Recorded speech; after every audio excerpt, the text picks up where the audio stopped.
Iran ও যুক্তরাষ্ট্রের মধ্যে আলোচনা হবে শনিবার। এই শান্তি আলোচনায় যুক্তরাষ্ট্রের নেতৃত্ব দেবেন ভাইস প্রেসিডেন্ট জেডি ভ্যান্স। গতকাল বুধবার এমনটাই জানিয়েছেন হোয়াইট হাউসের প্রেস সেক্রেটারি ক্যারোলিন লেভিট। বিপরীতে ইরানি পক্ষের নেতৃত্ব দেবেন দেশটির পার্লামেন্টের স্পিকার বাঘের গালিবাফ ও ইরানের পররাষ্ট্রমন্ত্রী আব্বাস আরাকচি। মার্কিন সংবাদ মাধ্যম এক্সিওসের খবরে বলা হয়েছে, এই বিষয়টি গুরুত্ব এখানেই যে 1979 সালে ইরানে ইসলামী বিপ্লবের পর যুক্তরাষ্ট্র ও ইরানের মধ্যে এটি হতে যাচ্ছে সর্বোচ্চ পর্যায়ে বৈঠক।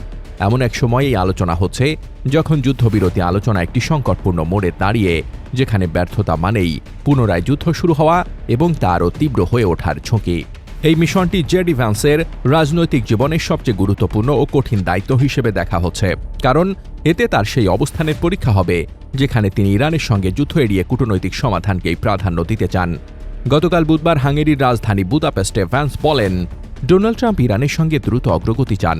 তিনি সতর্ক করে দেন, যদি ইরানি কর্মকর্তারা সৎভাবে আলোচনায় অংশ না নেন তাহলে তারা বুঝে যাবে যে ট্রাম্প সহজে ছেড়ে দেওয়ার মানুষ নন। হোয়াইট হাউসের মতে, ট্রাম্পের উপদেষ্টা ও জামাতা জ্যারেড কুশনার এবং বিশেষ দূত স্টিভ উইটকফও আলোচনায় অংশ নেবেন। এদিকে ইরানের রাষ্ট্রীয় গণমাধ্যম জানিয়েছে, তেহরানের প্রতিনিধি দলের নেতৃত্ব দিতে পারেন পার্লামেন্টের স্পিকার মোহাম্মদ বাঘের গালিবাফ। তার সঙ্গে থাকবেন পররাষ্ট্রমন্ত্রী আব্বাস আরাকচি। বর্তমান পরিস্থিতিতে লেবাননে ইসরায়েলের বিমান হামলা তেহরানের তীব্র নিন্দা কুড়িয়েছে। ইরানের দাবি এটি যুদ্ধবিরতি লঙ্ঘন। আরাকচি সামাজিক মাধ্যমে ইঙ্গিত দিয়েছেন, হামলা চলতে থাকলে তেহরান যুদ্ধবিরতি থেকে সরে আসতে পারে। তিনি লেখেন, ইরান যুক্তরাষ্ট্র যুদ্ধবিরতির শর্ত স্পষ্ট, যুক্তরাষ্ট্রকে বেছে নিতে হবে। যুদ্ধবিরতি নাকি ইসরায়েলের মাধ্যমে যুদ্ধ চালিয়ে যাওয়া, দুটো একসঙ্গে সম্ভব নয়। তিনি আরও বলেন, লেবাননে গণহত্যা বিশ্ব দেখছে, এখন বল যুক্তরাষ্ট্রের কোর্টে। তারা প্রতিশ্রুতি রক্ষা করবে কিনা সেটাই দেখার বিষয়।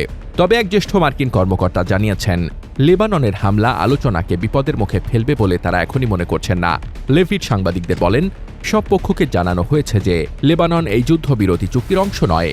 তিনি আরও বলেন, ডোনাল্ড ট্রাম্প ও ইসরায়েলের প্রধানমন্ত্রী বেনিয়ামিন নেতানিয়াহু বিষয়টি নিয়ে আলোচনা চালিয়ে যাবেন, তবে আপাতত লেবানন এতে অন্তর্ভুক্ত নয়। শান্তি আলোচনার ভিত্তি নিয়ে দুই পক্ষের মধ্যে বিরোধ স্পষ্ট।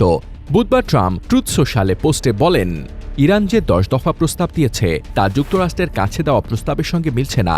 এসব বিষয় বন্ধ দরজার আড়ালে আলোচনা হবে। Desk report, বার্তাবাজার।